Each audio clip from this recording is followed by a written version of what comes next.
Good morning, ladies and gentlemen. It is a beautiful Wednesday morning here in Austin, Texas. This is day 1079 of the 3+ Minutes of Planks Challenge, and as always, I am filled with gratitude. Thoughts on my mind this morning.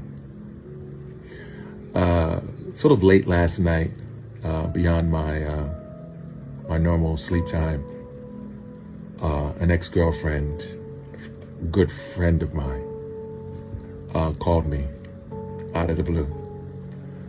You see, we hadn't talked in quite a few months. She said about 6-7 months. And I didn't really realize, well, I realized that we hadn't talked for a while, but I realized with her at times, I've got to let her go into her cocoon for a bit and let her process whatever she needs to process.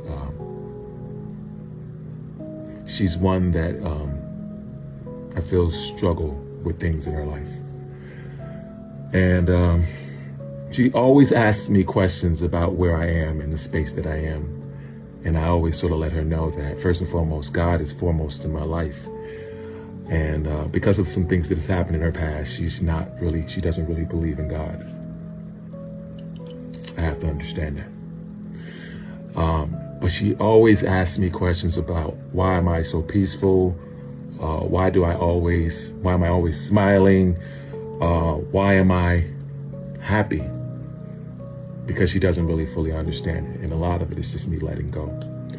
And even in my happiness and however I'm feeling, it doesn't mean that I don't have tough times. Yeah, there are even times that I have financial situations and things of the sort. But I have such peace about what I know God is doing in my life that even on those tough days, I know that I can weather the storm. And that's something that she doesn't really understand. The reason why she stopped talking to me was about a few months ago. I asked to borrow some money. I was right in the throes of my divorce, just about leaving my job. I already left my job and trying to figure things out financially. And I was such in somewhat desperate place. I asked her for money, which completely surprised her, because she knew where I was financially 2 or 3 years prior to that. But time has changed. Going through the divorce, not working as much because I wanted to spend more time with my daughter. And she held me to a standard of what I was 2-3 years ago, but didn't realize that things were changing. And also because I was in such a peaceful place, she just assumed that everything was great, but it wasn't. And yesterday she told me she struggled with being able to help me because at the time she was struggling financially herself. Like any other time in her life, she could have done it. But in that week, she realized that she couldn't. And she felt embarrassed to tell me. And she felt mad at herself for feeling the way she did. But she also felt mad at me for asking.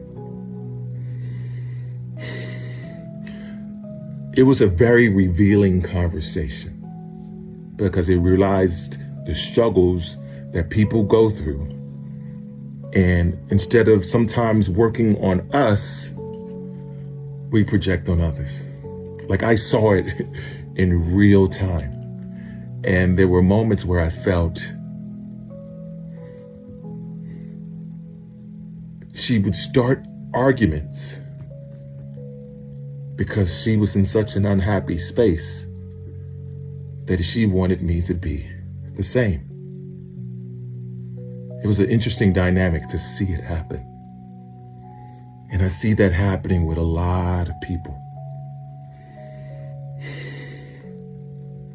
All I can do, though, is pray for her and support her the best way that I can. But I also realize that something that I have to continuously do is hold my boundaries. Because if not, I realize that sometimes people will bring you down with them. And if you're not careful, you'll allow them. Anyway, that's just my thoughts for today. As always, be blessed today and every day. Thank you for listening.